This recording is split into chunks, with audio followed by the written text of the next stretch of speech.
Bueno, nuevamente presentarme, ya me presentó Mariana y yo trabajo en Libélula.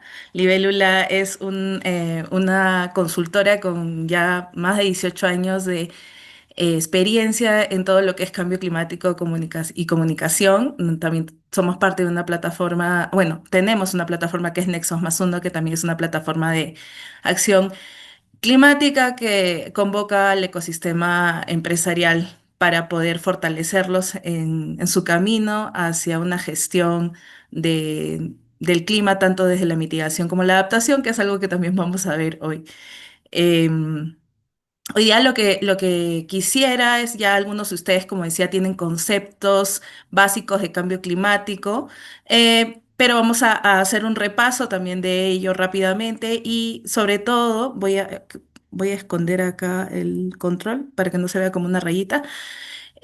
Comprender el cambio climático más allá de la explicación científica, no de la explicación físico-química que siempre nos dan, sino verlo como un problema complejo, con una mirada sistémica y también ver a la sostenibilidad desde ese lugar y por qué es importante también incluirla dentro de las empresas y los emprendimientos, ¿no? Sé que aquí, bueno, más del 50% son startups que nacen ya con eh, eh, digamos, para solucionar un tema relativo al tema ambiental o de sostenibilidad, pero también sé que hay empresas o startups que no necesariamente lo están, entonces también vamos a hablar un poco de cómo podemos ir alineándonos.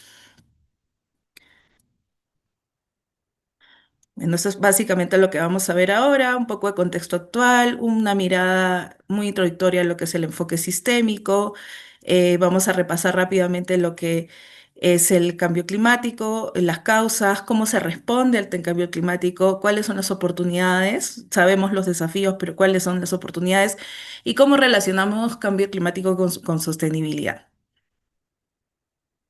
Pero para ello quiero saber, y por favor escríbanme en el chat o a través de emojis, cómo llegan, porque para mí es importante saber cómo está mi público, si tengo que, que animarlos, si tengo que estar, que de repente han venido estresados o quizá como es viernes estamos más relajados, de repente alguno me dice que tiene expectativas, si alguien me quiere poner qué es lo que quiere escuchar hoy. La verdad es que interactuemos un poco por el chat. Les pido por favor, ahí los estoy leyendo. Ok. Entonces, regresando, vamos a hablar un poco del contexto actual. Actualmente nosotros estamos en una época eh, de mucha población, ¿no? Como nunca antes, 8.000 millones de personas y hasta más. Estamos viviendo una revolución científica y tecnológica, ¿no? Ahora, ¿quién no tiene a su ChatGPT como amigo? Vivimos en un mundo globalizado, ¿no? No era como antes, los que vivíamos de repente éramos niños en los noventas y teníamos esto de que para enterarte de algo que pasaba al otro lado del mundo, te podías hasta ni siquiera de repente enterar, ¿no? Ahora todo está en tiempo real, gozamos de mejores condiciones de vida, ha incrementado la esperanza de vida, la reducción de la mortalidad infantil y eso ha permitido pues que tengamos el nivel de población que tenemos ahora. Pero también eso no quiere decir que vivimos en un mundo perfecto, feliz, donde no hay desigualdades o no hay guerras, ¿no? De hecho, estamos en un momento bastante complejo a nivel mundial. Cada región tiene sus propias particularidades, pero estamos en conflictos, inseguridad ciudadana, guerras, migraciones, como hace mucho no experimentábamos alta demanda de recursos naturales, porque obviamente somos más personas, consumimos más, aspiramos a un estilo de vida, aspiramos a un estilo de vida bueno, pero eso implica también un alto consumo de recursos. Hace poco nomás, o sea, estamos hablando de 5 años, pero aún tenemos latente el recuerdo de la pandemia, ¿no? Que fue bastante, fuerte para todos en el mundo. Y también se hablan de próximas pandemias a las que estamos expuestos, ¿no? Y en realidad, cuando todos los años el Foro Económico Mundial saca este reporte, que es el reporte de los riesgos globales, ¿no? Entonces, el último que es por eso vemos aún las imágenes en inglés, porque luego con el transcurso de los meses van sacando ya las versiones en otros idiomas. Nos dicen que en los próximos 2 años, estos son los principales 10 riesgos globales, ¿no? Digamos, la desinformación, que es algo que lo vivimos mucho en redes, ¿no? Sobre todo ahora con la IA se crea mucha, hasta videos falsos, ¿no? Fenómenos climáticos extremos, los conflictos armados, la polarización social, que es algo que también lo vivimos en carne propia en nuestro país, el ciberespionaje, la contaminación, la inequidad, la migración, el desplazamiento involuntario, la confrontación geoeconómica y la erosión, bueno, la pérdida de derechos humanos. Eso es en los próximos 2 años. En los próximos 10 años vemos que los verdes, que tienen que ver con fenómenos naturales, con biodiversidad, con medio ambiente en general, ocupan los 4 primeros lugares.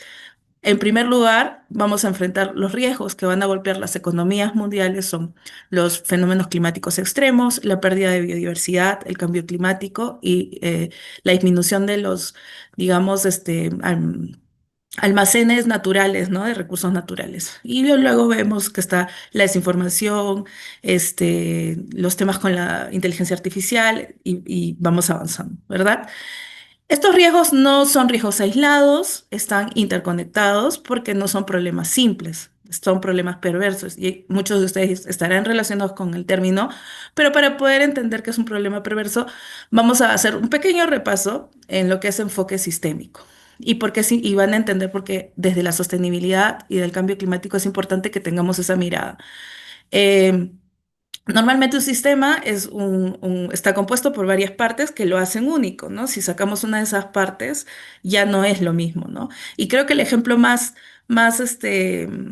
simple es una receta de cocinas, ¿no? Un plato de comida, ¿no? Si nosotros tenemos arroz, pollo, arvejas, ¿no? Zanahorias, etcétera, cada uno es un elemento y cumple ahí un rol. Pero si los mezclamos con las dosis adecuadas, en las cantidades, en los tiempos y las etapas, etcétera, formamos un sistema que es nuestro rico arroz con pollo, ¿no? Entonces, si separamos nuevamente los ingredientes, deja de ser un arroz con pollo.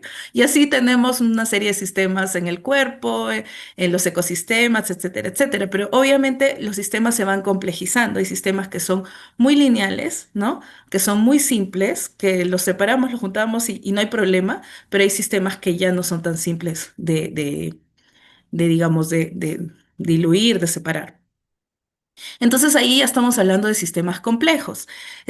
Porque además los sistemas complejos están formados por otros sistemas que están interconectados, no son lineales, están todo el tiempo retroalimentándose unos con otros y no se pueden analizar por separado, o sea, hay que mirar siempre el todo. Y los seres humanos estamos insertados en muchos sistemas complejos. Por ejemplo, y los ejemplos más completos y digamos, y a la mano que tenemos son todos los ecosistemas, los relacionados con el clima. No sé si acá ven, ven África, ¿no? Y ven América, ¿no? Vemos que de África, de la zona del Sahara, del desierto del Sahara, gracias a la intervención de otro sistema, que es el sistema atmosférico, y que tiene una serie de vientos, que tienen una serie de direcciones, etcétera, que no vamos a profundizar acá. Estos vientos arrastran arena del Sahara que por procesos ya históricos de miles de años contiene una gran cantidad de nutrientes, porque antes esa zona fue mar y tiene restos de peces, de moluscos, etcétera. Es muy rico en calcio, en fosfatos, y llega gracias a estos vientos al Amazonas. Y el Amazonas es fertilizado por los vientos del Sahara. Pero imagínense cuántos sistemas han tenido que interconectarse para que esa arena rica en nutrientes pueda llegar a fertilizar el Amazonas. Este es un ejemplo se los voy a poner, de repente algunos ya lo han visto, por ahí coméntenme después que ven el video, pero les voy a dar un contexto. Hace muchos años, en más o menos 1925, se toma una decisión en Yellowstone, ¿no? El famoso parque del oso Yogi, de quitar a los lobos, porque eran predadores que competían con los cazadores, que atacaban a los cazadores, este, por una serie de razones que en ese momento, cuando estábamos hablando de 1925, que no se hablaba eh, de evaluaciones de impacto ambiental ni nada, ni de ecología, bueno, la ecología todavía no era lo que es ahora, se decide sacar y exterminar a los lobos. ¿Qué pasa con eso? Pues que todo cambia, ¿no? Todo cambia y de pronto 70, ya más o menos en los 90 deciden reinsertar nuevamente a los lobos. Entonces, les estoy dando el contexto para que puedan entender el video.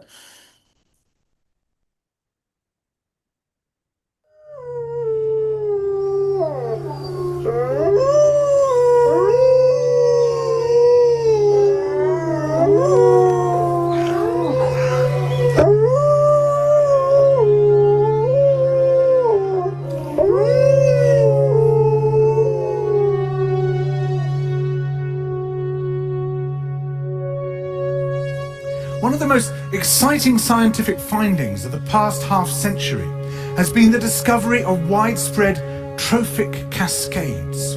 A trophic cascade is an ecological process which starts at the top of the food chain and tumbles all the way down to the bottom. And the classic example is what happened in the Yellowstone National Park in the United States when wolves were reintroduced in 1995. Now, we all know that wolves kill various species of animals, but perhaps we're slightly less aware that they give life to many others. Before the wolves turned up, they'd been absent for 70 years. That the numbers of deer, because there was nothing to hunt them, had built up and built up in the Yellowstone Park, and despite efforts by humans to control them, they'd managed to reduce much of the vegetation there to almost nothing. They'd just grazed it away. But as soon as the wolves arrived, even though they were few in number, they started to have the most remarkable effects. First, of course, they killed some of the deer, but that wasn't the major thing. Much more significantly, they radically changed the behavior of the deer. The deer started avoiding certain parts of the park, the places where they could be trapped most easily, particularly the valleys and the gorges. And immediately those places started to regenerate. In some areas, the height of the trees quintupled in just 6 years. Bare valley sides quickly became forests of aspen and willow and cottonwood. And as soon as that happened, the birds started moving in. The number of songbirds and migratory birds started to increase greatly. The number of beavers started to increase because beavers like to eat the trees. And beavers, like wolves, are ecosystem engineers. They create niches for other species. And the dams they built in the rivers provided habitats for otters and muskrats and ducks and fish and reptiles and amphibians. The wolves killed coyotes, and as a result of that, the number of rabbits and mice began to rise, which meant more hawks, more weasels, more foxes, more badgers. Ravens and bald eagles came down to feed on the carrion that the wolves had left. Bears fed on it too, and their population began to rise as well, partly also because there were more berries growing on the regenerating shrubs. And the bears reinforced the impact of the wolves by killing some of the calves of the deer. But here's where it gets really interesting.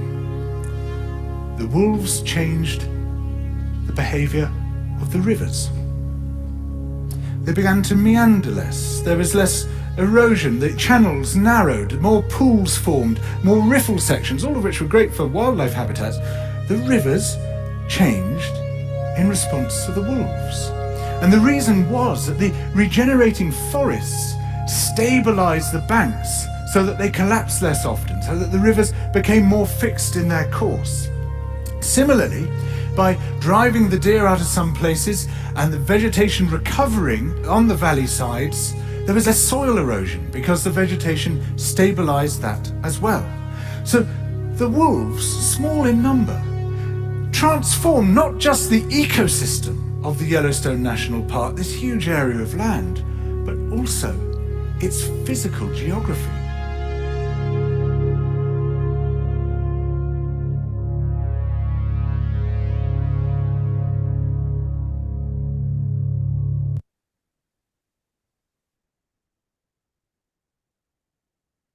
Bueno, ahí tenemos un ejemplo que lo vemos día a día porque los ecosistemas son los sistemas más perfectos y complejos que podemos tener, ¿no?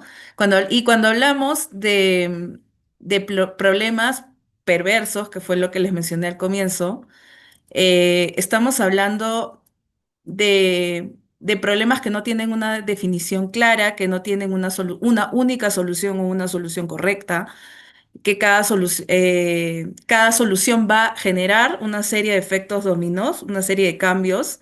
Los causas y efectos tienen interconexión y requieren además una coordinación entre múltiples actores. Por eso es importante que nosotros trabajemos en nuestros proyectos y en todo con miradas multidisciplinarias y variadas. Y en una era de polarización donde todos creemos tener una única solución o una tendencia, eh, digamos, es como que si huyéramos o pecáramos de lo que se ha pecado mucho en la humanidad, creer que nuestra forma de pensar es la única forma de solucionar algo que al final, como vieron en el video anterior, no sé si la frase está bien hecha, pero el infierno está pavimentado, las paredes del infierno están pavimentadas de buenas intenciones, ¿no?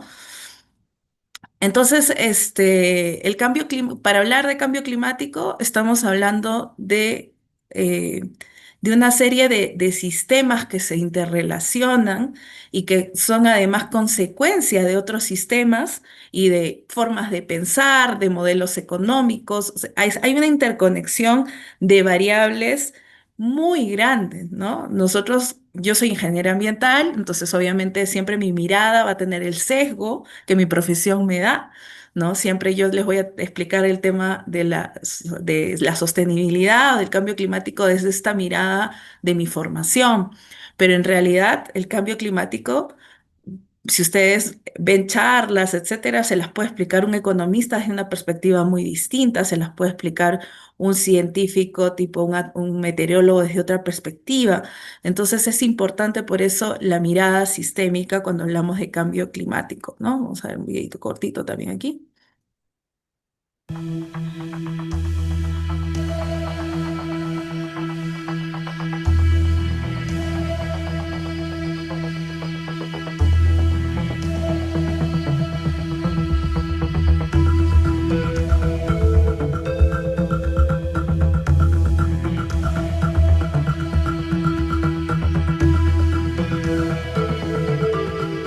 Estuvo sobre todo la migración ilegal, el sistema Público interno sobre cómo el principal contaminante.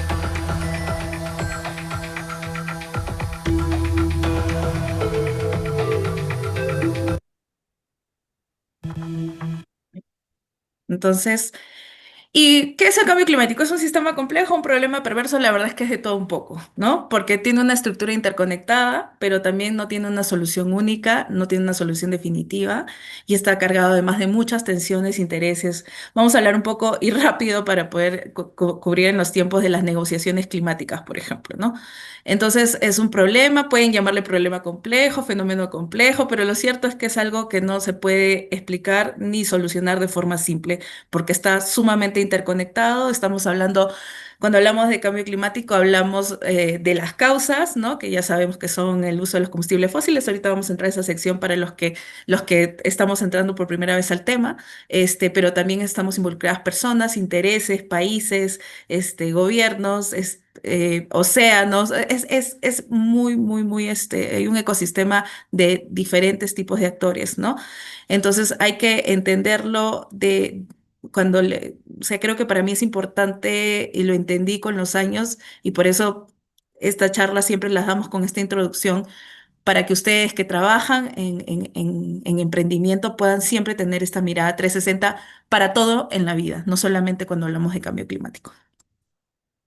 Entonces, ante un problema tan complejo, obviamente como hablábamos, las soluciones tienen que ser multinivel, involucrar diferentes sistemas, involucrar diferentes sectores y mirar todo desde una totalidad, ¿no? Entonces, el concepto de desarrollo sostenible que surge en los 60, este, bueno, obviamente ese es el típico dibujito de sostenibilidad, desarrollo sostenible, ¿no? Nos pone los tres círculos social, ambiental, económico y nos hace la intersección entre ambos, ¿no? Y donde todo confluye, eso es sostenibilidad. Claro, la vida no es tan simple. Los sistemas ambientales, sociales y económicos en realidad no están tan armoniosos en nuestro mundo real.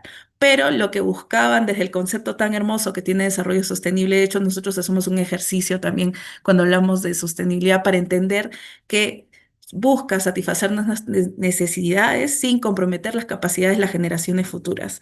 Y hay un ejercicio, les decía, que hacíamos donde tratábamos que la gente conecte con sus hijos, sus nietos, para poder entender que este no es un concepto tan abstracto, sino que creo que todos los que acá tienen hijos, sobrinos o por lo menos un chiquito que les cae bien, quieren que este niño y los hijos de este niño o niña tengan un futuro bonito, ¿verdad? Ya en otra charla hacemos como la parte más de los ejercicios. Entonces ya cuando hablamos de cambio climático, acá otro video cortesía es viernes.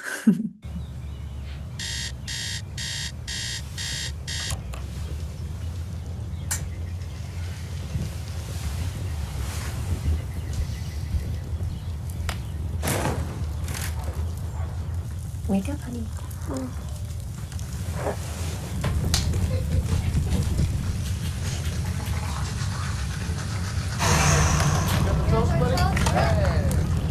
you have a test? Tomorrow, yeah. Tomorrow. I'm gonna stay at the office till about 6:30 tonight. No, they'll swim for us. Thanks, Mom. Lunch is there. Love you. Bye, sweetheart. Have a good day.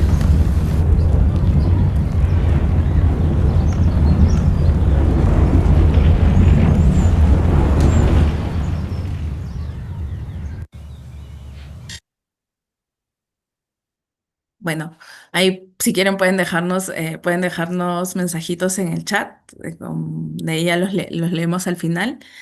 Entonces, cuando hablamos de cambio climático, para quienes recién están relacionándose con el tema, ¿cómo es que nos estamos calentando de esa forma, como los señores de la casa? Pues digamos, nosotros tenemos unos gases de efecto invernadero que son estos gases que lo que hacen es atrapar desde la atmósfera, nuestra atmósfera gaseosa, atrapan parte del calor que viene del sol, ¿no? El sol viene con radiación, este calor, parte es atrapado por la superficie terrestre, parte por los océanos y parte por la atmósfera. Y quienes tienen este trabajito de agarrar parte de este calor son los gases de efecto invernadero. El resto se regresa al espacio. ¿No? Entonces, nosotros siempre hemos tenido esos gases. Gracias a esos gases es que, digamos, la vida en el planeta ha podido ser posible. Hemos tenido épocas de glaciación, de desglaciación, pero gracias a esos gases, digamos que la vida ha sido decente, ¿no? Hemos podido sobrevivir. El problema es que, como les comentaba, esos gases los tenemos de forma natural por las erupciones volcánicas, los tenemos por el vapor de agua, por la descomposición de la materia orgánica, etcétera, etcétera. Pero nosotros, a través de nuestras actividades, generamos estos gases, ¿no? Generamos estos gases en grandes cantidades y estos, obviamente, si tengo más de esos gases en la atmósfera, lo que hacen es atrapar más calor. Si atrapan más calor, suben la temperatura. Y la temperatura es una variable de nuestro sistema atmosférico, de nuestro sistema climático. Igual que nosotros, cuando nos da un poquito de fiebre, cuando nos da 38, 38 y medio, mientras más fiebre, mientras más calientes estamos, nos descomponemos más y de hecho hay puntos en los que tenemos que ir al hospital porque una fiebre muy alta puede hacer que otros sistemas este, se vean muy, muy, muy afectados, ¿no? Hasta con daños irreversibles. Entonces, igual el clima tiene un sistema, un balance, una armonía. Cuando cambiamos una de las variables, obviamente hay un loquerío, ¿no? Todo se descontrola y es lo que nosotros vemos como seres humanos con estos fenómenos climáticos extremos, ¿no? En Lima recién, después de un par de años, hemos podido tener un invierno como de los viejos tiempos, ¿no? Porque hemos estado como 2 años básicamente sin invierno, ¿no? Con un clima bastante templado. Y eso que ha provocado, por ejemplo, en mi casa, provocó que haya una epidemia de zancudos. Lima tuvo una epidemia de dengue, porque no solamente es el clima, sino son los efectos ya colaterales que tiene que aumente la temperatura, etcétera, etcétera, ¿no? Entonces, esto afecta la salud, el ambiente, la economía. De repente, imagínense a las tiendas que sacaron, o sea, yo todos los años importo mi ropa de invierno porque yo sé que a partir de mayo Lima se empieza a enfriar, ¿no? Hasta más o menos agosto, septiembre empieza ya a abrigarse hasta que llega la primavera. Entonces, imagínense esas tiendas que 2 años seguidos han tenido que guardar toda esa ropa y han tenido obviamente pérdidas económicas. Obviamente afecta, obviamente también favorece a otros, porque mis amigos de los helados Donofrio cerca de ti, sale un poquito de sol y ya están pasando por tu casa. Obviamente hay personas que se favorecen, pero hay personas que no, ¿no? Entonces, según los científicos, y no solo según, sino lo que observamos es que ha habido un aumento de esta concentración de gases de efecto invernadero, sobre todo de CO2, y está relacionado con el aumento de la atmósfera, el aumento, digamos, global de la atmósfera, el promedio. Ha habido un aumento, eso que hace que obviamente se acelere la desglaciación tanto de los polos, ¿no? El derretimiento de los polos, Antártida y Ártico, y eso hace que aumente el nivel del mar. También que haya desglaciación, si aumenta el nivel del mar, si ustedes googlean, van a ver que hay islas de algunas zonas del Pacífico que ya han perdido parte de playa o que ya incluso hay islas de la Polinesia que ya tienen pensado hacer mudanzas hacia otras tierras porque saben que sus islas van a desaparecer. Entonces nosotros estamos perdiendo glaciar, no hay que irnos muy lejos. El dengue, las enfermedades endémicas, sobre todo porque los animalitos dicen, oye, hace más calor. Igual pasa con cuando se calienta el mar, ¿no? Por ejemplo, nosotros somos dependientes de la anchoveta. Si se calienta un poco el mar, que han habido algunos calentamientos durante estos años, ya sea por fenómenos del Niño o calentamientos anómalos, la anchoveta se va a aguas profundas o se va más hacia el sur. Eso afecta también a los pescadores. Estrés hídrico, malnutrición, eventos extremos, y nosotros somos más vulnerables mientras más pobreza, mientras más corrupción, mientras más dependientes de los recursos naturales, somos más vulnerables. Entonces, los científicos decían, no podemos pasar el 1.5. El 1.5, entre el 1.5 y el 2 grados de calentamiento, es súper delicado, van a haber cambios irreversibles, etcétera. Entonces, ya vamos a hablar del Acuerdo de París, ya se viene, pero como vamos ahora, estamos en 1.55 grados de calentamiento, lo cual se ha notado. O sea, no tenemos que ir a leer artículos científicos, pero sí se los recomiendo, pero se ha notado, lo hemos visto. Todo el año pasado, el año anterior, hemos visto cómo han habido fenómenos climáticos extremos en nuestro país. Es súper vulnerable. Eso obviamente se traduce en los temas económicos. Aquí hay algunas noticias, ¿no? Impactos del clima costarían hasta el 20% del PBI de la región de Latinoamérica en el 2100. Solamente para el 2023 Estados Unidos le costó $1.000 millones el tema de eventos climáticos extremos. Entonces, afecta a la economía, afecta a la sociedad, gente sin casa, gente enferma y obviamente también hay oportunidades de negocio, ¿no? ¿Cómo nos ha afectado a nosotros? Bueno, pérdidas de terrenos agrícolas, recuerdan, tenemos incendios forestales bastante fuertes también cuando hay sequía, se seca tanto bueno, puede haber una intervención humana, pero también puede haber intervenciones naturales por el calentamiento que hacen que se prendan pues zonas y hayan incendios forestales bastante fuertes que afectan la salud, la economía y la seguridad de las personas. Hemos tenido pérdidas de bosques, reducción de biodiversidad, bueno, amenazas en infraestructura por el aumento del nivel del mar, afecciones, las epidemias que hemos tenido, pérdidas de glaciares y el glaciar está también conectado con la seguridad hídrica, ¿no? De muchos porque abastece a muchos de nuestros ríos. ¿Cómo se responde al cambio climático? Bueno, les contaba que había un famoso acuerdo, algunos ya lo deben de conocer, en el 2015, que fue un año después o sea, ¿qué son las COPs? Vamos a hablar de las COPs rápidamente. Las COPs o conferencias de las partes son encuentros donde van 196 países del mundo, representantes para negociar. ¿No? Para negociar, hablan de las emisiones, de cuánto hay, cuánto tienes que, tú eres se dividen los países emisores, ¿no? Que digamos, son los que más emiten, China, Estados Unidos, ahí pongan Imagínense todos los que están ahí y los países que tienen menos emisiones. Y ellos empiezan a negociar porque obviamente hay intereses económicos, ¿no? Hay años que hay presidentes, como en este caso con Trump, que dijo, yo no creo en el cambio climático, yo no voy a ir a las COPs, yo me bajo los acuerdos.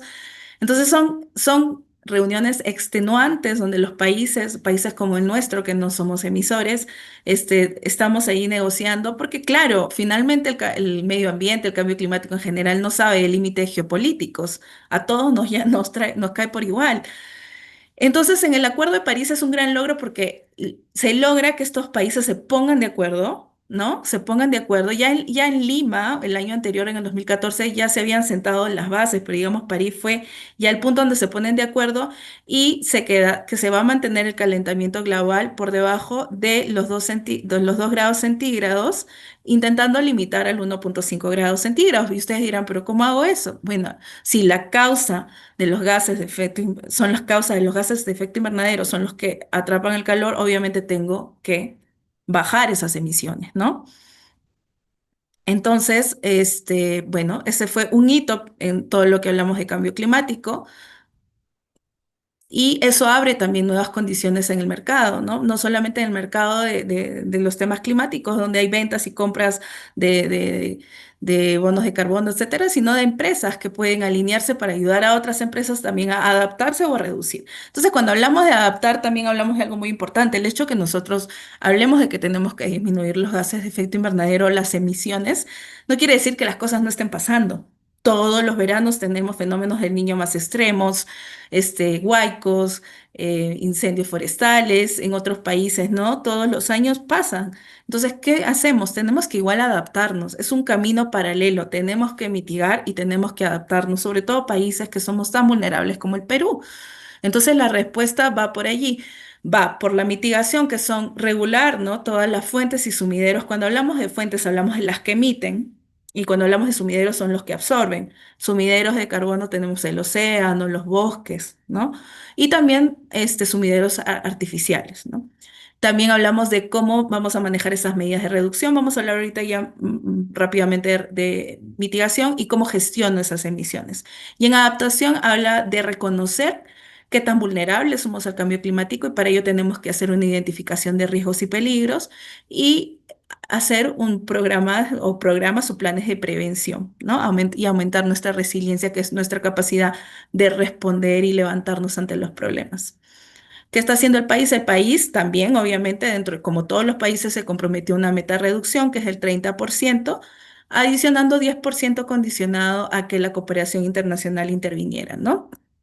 Y también tenemos las contribuciones nacionalmente determinadas que están divididas en medidas de adaptación y medidas de mitigación. Medidas de adaptación están enfocadas en el sector agricultura, en el sector bosques, en el sector pesca y acuicultura, salud y agua.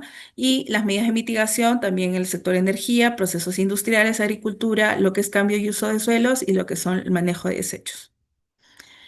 Ahora, respiremos un poco. Cuando hablamos de mitigación, como les decía, hablamos de reducir esas emisiones. Todos emitimos, todos, personas, empresas, poblaciones, países, todos emitimos. Nadie se salva, por más sostenibles, por más autosostenibles que somos. El hecho de estar vivos hacen que emitimos. Los animales emiten, todos emitimos. Eh, y el objetivo es, obviamente, al emitir, es disminuir los gases de efecto, los efectos del cambio climático. ¿Cómo se ve? Ahora, entramos un poco a la parte más técnica y por favor también les pido aquí a los chicos de Climatec que van a tener, yo sé, su charla de huella hídrica y huella de carbono. Vamos a empezar a relacionarnos como cómo se miden las emisiones. Si bien son varios gases, los gases de efecto invernadero, nuestra unidad de medida, así como hay kilogramos, ¿no? Como hay no sé, grados Fahrenheit, etcétera, en el mundo ya de las emisiones, todo va a una unidad que se llama toneladas de CO2 equivalente, puede ser kilogramos, puede ser toneladas, puede ser gigatoneladas, pero es de CO2 equivalente. ¿Por qué dicen por qué equivalente? Porque todos esos otros gases tienen diferentes digamos, poder de calentamiento. Hay algunos que calientan más, hay algunos que se quedan más tiempo en la atmósfera, pero para no hacernos tanto lío, lo convertimos todo eso a toneladas de CO2 equivalentes. Las fórmulas ya existen, si alguien quiere hacer su huella, ya existen, no hay que hallar nada. No hay que inventar la pólvora, ¿no? Entonces, bueno, esto es en general, por sectores podemos ver, bueno, ahí está dividido por gases, ¿no? Vemos que está,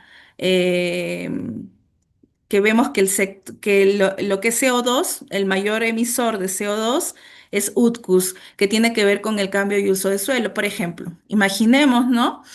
Que aquí hay varias empresas que tienen que ver con la parte agrícola, ¿no? Entonces, imagínense, que yo tengo un área de agrícola que tiene mucha captación de carbono en el suelo. Entonces y tengo bosques y tengo ecosistemas naturales y allí estoy capturando una gran cantidad en el suelo y en las plantas, ¿verdad? Y de repente yo digo, no, ahorita a mí yo quiero todo ese terreno para hacer mi casa, para hacer casas, quiero lotizar.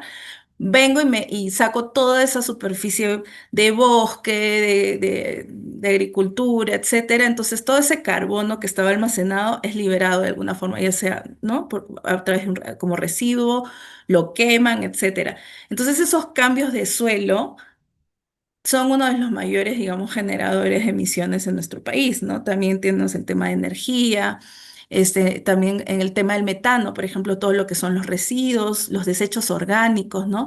Por eso es tan importante el tema del compostaje, el tema de que los residuos orgánicos no se vayan de frente a un relleno, porque al toque se descompone y se genera el metano, que es un gas que tiene un poder de calentamiento muy alto, ¿no? Entonces, cuando hablamos de mitigación, ya, básicamente en nuestra cabeza, reducir las emisiones, ¿no? Entonces, en ese camino hay muchos programas nacionales ya sea para mejorar los sumideros, por ejemplo, a través de proyectos de forestación, de bosques. Cuando hablamos también de forestación es recuperar áreas degradadas, ¿no? Porque hay bosques que están ahí todavía, que cumplen su función hace de miles y millones de años, pero también hay bosques que fueron depredados y que están siendo depredados hoy día por muchas actividades económicas ilegales. Entonces vemos allí que la recuperación de bosques y de volver a plantar y de volver a captar es también además, hay oportunidades de negocio ahí, ¿no? Este, mm, el tema del biogás, o sea, hay plantas que utilizan residuos orgánicos, ¿no? Todos los residuos orgánicos nosotros botamos y los convierten en gas, en gas para generar, para cocina, para autos, etcétera, ¿no? Entonces, proyectos de energías renovables, por ejemplo, ¿por qué? Porque al usar las energías renovables ya no uso las energías, el petróleo, o otros, diésel, etcétera, otros, combustibles de origen fósil que son los principales emisores de gases de efecto invernadero, ¿no? ¿Cómo medimos? A través de una herramienta que se llama huella de carbono. La huella de carbono lo que nos permite es, a través de mucha aritmética, es calcular cuánto estamos emitiendo. Podemos sacar nuestra huella de carbono personal. De hecho, si buscan en libélula, huella de carbono personal en Google, pueden medir su huella de carbono personal, cuánto están emitiendo anualmente. Podemos hacer una huella de carbono de la organización, podemos hacer una huella de carbono de un producto. Imagínense que yo vendo, este, mm, no sé, cartucheras y quiero saber cuánto mi cartuchera, solamente en el proceso de hacer esa cartuchera, cuánto estoy emitiendo, ¿no? De hecho, hay países en Europa que sí piden que tengas, que en los productos tengan su huella de carbono, ¿no?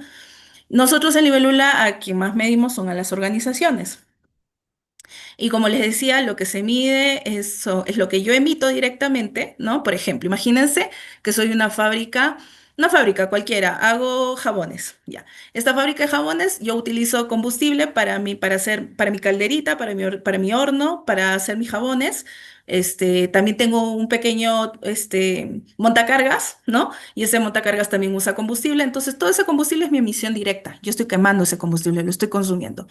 Entonces ese es el alcance uno, el directo. Imagínense que también tengo un pequeño carrito que lo uso para distribuir mis jabones. Entonces esa gasolina que gasto es mi emisión directa. En el alcance 2 está todo lo que es compra de electricidad, todo lo que es electricidad. energía, digamos, energía, pues, y lo que es alcance 3 es la cadena de valor, aguas arriba y aguas abajo. Por ejemplo, mi proveedor yo para jabón necesito glicerina, necesito aromatizantes, necesito empaques, etcétera. Todos mis proveedores de insumos están aguas arriba, ¿no? Ellos generan emisiones, es mi alcance 3. Y además, una vez que hago todos mis jabones, boto residuos, los mando al relleno sanitario, tengo además, vienen empresas X, ¿no? A comprarme, no mi camioncito mío, sino viene otra empresa con su carrito y me lleva jabones. Esa gasolina no la gasto yo, la gasta mi proveedor, el que me compra, mi cliente. Pero esa gasolina, si es un cliente frecuente, está en mi alcance 3. Entonces, es como para que tengamos que hay directas e indirectas. Si es muy mucho, no se preocupen porque esto toma tiempo como ir entendiendo. Lo estoy tratando de ser como simplificarlo y de hecho hay una plataforma en el país que se llama Huella de Carbono Perú, que es una plataforma donde las empresas voluntariamente reportan lo que han medido y les va dando como una serie de estrellitas o reconocimientos. Lo primero es porque mida, si yo soy una empresa, la empresa de jabones, yo medí, contraté a un amigo que es ambiental y le digo, o yo mismo aprendí con tutoriales, porque la verdad también hay mucha información en internet. La misma Huella de Carbono Perú te da tutoriales de cómo hacerlo. Medí mi huella, la reporté. Ah, una estrella. Pero si yo voy a una verificación, o sea, si me auditan, porque eso ya quiere decir que el auditor va a revisar mi metodología, cómo lo hice, si estoy recolectando toda la información, etcétera. Si tengo mi certificado de auditoría, 2 estrellitas. Y si al siguiente año reduje mi huella, porque dije, ah, no, mira, yo he identificado que yo gasto mucho combustible, voy a reducir acá, voy a comprar una caldera de gas que es menos emisiones, etcétera. Y al año siguiente volví a medir y reduje 3.ª estrella, ¿no? Y si involucro a mi cadena de valor, etcétera, empiezo a traer a mis proveedores, les pido que midan su huella, 4.ª estrella. Entonces, no es obligatorio, pero muchas empresas por diferentes motivos reportan en huella de carbono Perú, ya sea reputacionales, ya sea porque aprovechan que ya miden, etcétera, etcétera. Ya cuando hablamos hasta acá, mitigación, reducir emisiones. ¿Cómo lo medimos? Con la huella de carbono. ¿Ok? Y no se queden solo medir, hay que reducir, ¿no? Pero obviamente lo primero es mi foto. Si yo quiero bajar de peso, ¿no? Y por favor no me vendan ningún, porque siempre que pongo el ejemplo del peso, siempre aparece alguien que me está vendiendo después productos para bajar. No, es un ejemplo nomás. Este, obviamente primero me tengo que pesar, ¿no? Si no me peso, no puedo saber a cuál va a ser mi meta y cuáles van a ser las medidas que voy a tomar para bajar de peso, ¿no? Adaptación al cambio climático, ya hablamos de, ok, esto está pasando, esto estas lluvias extremas, estos incendios forestales, estos mosquitos del dengue que ya están viviendo en mi casa con mis gatos, ¿no? Ya es parte de mi día a día, me tengo que adaptar, ¿no? Entonces, cuando hablamos de adaptación, son todos aquellos ajustes de mis sistemas ecológicos, sociales y económicos para reducir daños, aprovechar las oportunidades y fortalecer mi resiliencia, ¿no? Por ejemplo, en agricultura, acá hay varias empresas que están con agricultura, asegurar digamos, la seguridad alimentaria, ¿no? Porque si hay una sequía y mi agricultor no puede producir, hay ahí también una interrupción no solamente de la actividad económica de los productores, sino de las personas que consumen. Y estamos hablando de los problemas que van a haber a largo plazo de sequías graves o de inundaciones, donde se pierdan grandes cantidades de alimentos, etcétera, ¿no? El agua es, por ejemplo, nosotros cuando tenemos desglaciaciones, ¿no? Vamos a perder fuentes de reserva hídrica, este, que además se ven agravados con otros problemas como la contaminación, ¿no? Cuando hemos tenido huaicos muy fuertes, las plantas de potabilizadoras como Sedapal han tenido que cerrar porque el agua estaba sumamente contaminada. Entonces hay una serie de efectos. En infraestructura, obviamente, tengo que reducir la vulnerabilidad de los que viven en la zona norte de Piura de Tumbes, pues todos los años teniendo como las inundaciones, casas que vemos que están la gente está incluso con flotadores y todo, entonces esos son daños en la infraestructura. Si tengo, si los buses, ¿no? Vemos cuando hay interrupción por un huaico, vemos una cantidad de camiones que están varados y que muchos alimentos que son perecibles se malogran. Incluso han habido muertes de personas que se han deshidratado por estar parados o gente que no ha podido pasar porque estaba, enferma. Entonces, tenemos que tomar prevenciones porque son cosas que siempre pasan a estas alturas en nuestro país. Ya deberíamos tener una muy buena infraestructura frente a temas climáticos, ¿no? Porque no solamente es el cambio climático, sino el fenómeno del niño, que se ve agravado por el cambio climático.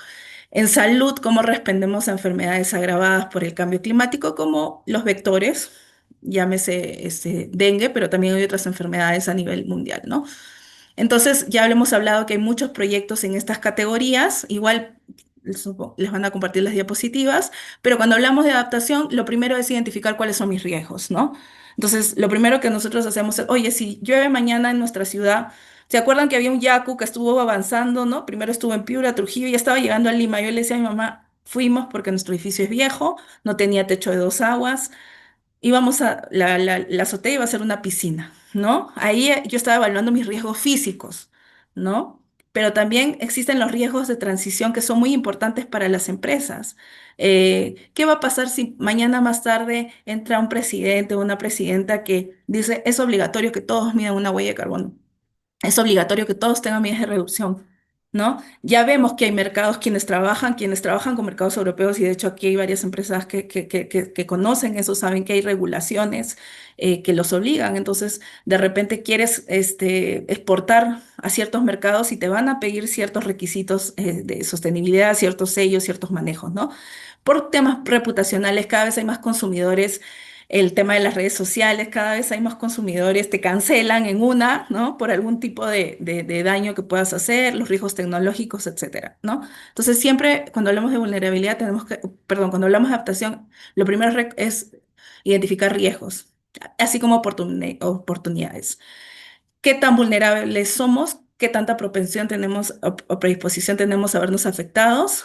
¿Y cuál es nuestra resiliencia, o sea, nuestra capacidad de resistir, adaptarnos y recuperarnos?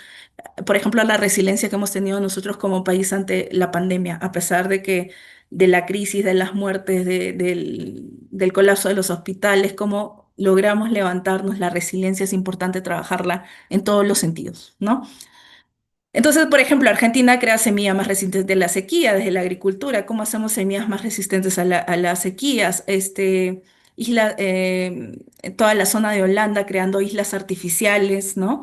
Los proyectos y cosechas de aguas. Tenemos muchos ejemplos de cómo puede ser una oportunidad de negocio el tema de adaptación, ¿no? Entonces, sí. Hay una crisis climática y es aterrador, pero también hay oportunidades, porque frente a los problemas hay oportunidades y ustedes lo saben mejor que yo, porque tienen ese pensamiento, ¿no? El pensamiento de identificar las oportunidades. Y ahí tenemos las oportunidades porque se vienen con la tendencia es economías bajas en carbono, nuevas tecnologías, hay oportunidades en nuevas áreas de negocio, ¿no? En el tema de infraestructura, edificios verdes, energías renovables, eficiencias operativas, fuentes de baja emisión, ¿no? Todo lo que es todo lo que son riesgos climáticos, identificar riesgos climáticos. Aquí hay varios que tienen como pasaportes, ¿no? Pasaportes digitales agrícolas. Identifiquemos también el tema de incorporar temas de riesgos climáticos con nuestros clientes, ¿no? Este, mm, entonces, el tema, ahora, ¿cómo entra la sostenibilidad acá? Regresando, no podemos hablar de cambio climático sin hablar de sostenibilidad, ¿no? Porque el cambio climático es un síntoma, es la punta del iceberg, pero debajo de él no solamente hay un aumento y ahí estoy con pocos minutos, hay un aumento de gases de efecto invernadero, sino también hay un sistema económico que promueve eso, hay un uso extensivo de petróleo, hay despilfarro de recursos, hay intereses económicos, etcétera. Ya hablamos de la complejidad.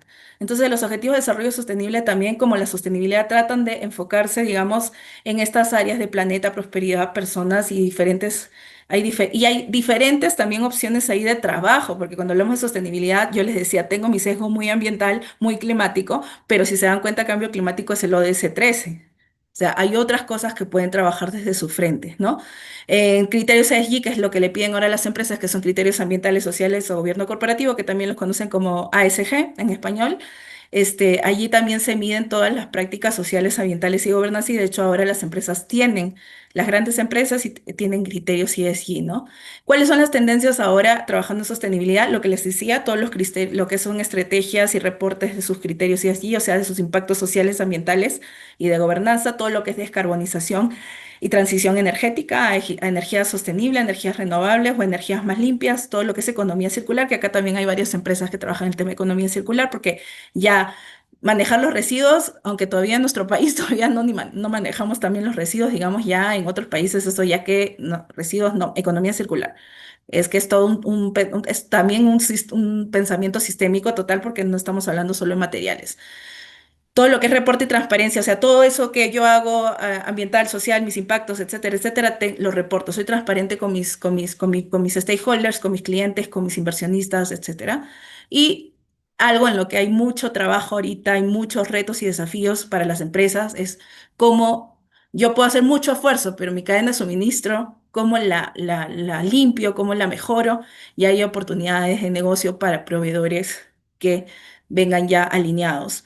Entonces, la sostenibilidad ayuda a reducir las causas del problema que agrava el cambio climático, protege los ecosistemas, fortalece a las comunidades, fomenta un cambio de modelo. Entonces, la sostenibilidad y el cambio climático, mejores amigos para toda la vida, por siempre. Qué hace una empresa sostenible? Que se haga cargo que identifique sus impactos y que se haga cargo y que los gestione, ¿no? Y que los relacione con su negocio. Muchas de las empresas que están acá hoy día ya tienen una visión de sostenibilidad, ¿no? Ya reconocen que es estratégico, que me hace más resiliente, que me ayuda a gestionar mis riesgos, que es reputacional. Pero para aquellas que están aquí y que no necesariamente han identificado, los invito a que se hagan estas preguntas. ¿Qué impactos sociales y ambientales estoy generando? Hagan una radiografía, un diagnóstico chiquito, ¿no? En grupo. ¿Dónde puedo mejorar sin destruir mi modelo actual? No se trata de que hagan cambios radicales, pero que sí vean estos pequeños puntos de mejora que van a tener impacto, pero que no les van a costar de repente grandes esfuerzos.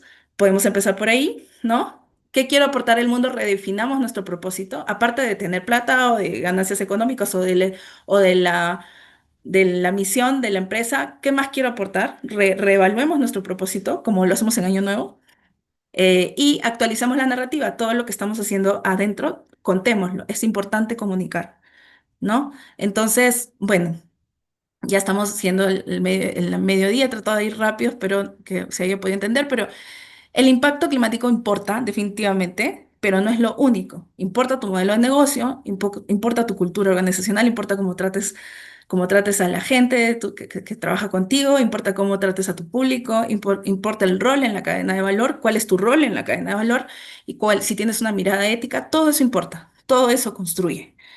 Entonces, regreso, aunque sea unos 5 minutitos, para escucharlos, para leerlos sobre todo, y me digan qué se llevan de esta sesión. Y por ahí, si me quieren dejar un comentario o un aporte que va a ser leído por mí, les pido que también me escriban.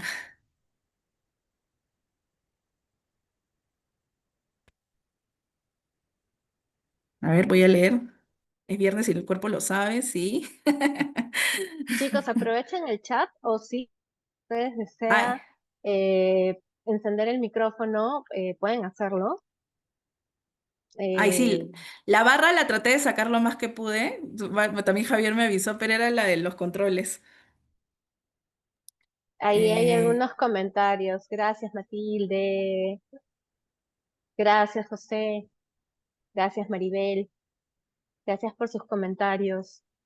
Toma de conciencia, excelente, gracias.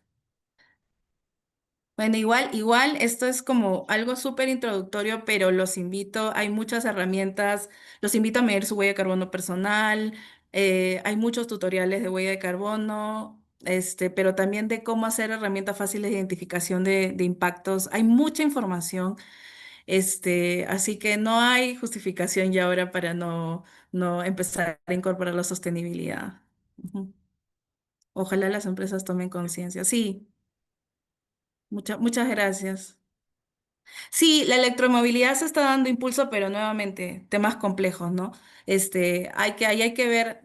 cuando entraron hace muchos años los autos eléctricos al país, pues también habían lobbies de los autos de combustible, entonces les ponían impuestos muy altos, no habían electrolineras, ahora ya tenemos más electrolineras, no sé si alguien acá tiene un auto eléctrico, ¿no? Entonces se está dando el impulso, sí. Ahora también hay toda una corriente que dice, no, pero bueno, ahí hay otro problema, las baterías de litio y el litio, entonces, pero definitivamente en términos de emisiones, los autos eléctricos son mucho más limpios, ¿no? Por eso ahí tendríamos que hablar también de la economía circular, ¿no? O sea, es que para esto vienen, ante esos problemas y ante esas quejas, es que vienen las empresas a darnos soluciones, a las empresas que piensan fuera de la caja cuando hablamos de economía circular y recuperación de, de materiales, ¿no? Ay, qué bueno que sea tu primer contacto. Espero que te haya sido no confundido, sino mucho con claridad. Gracias.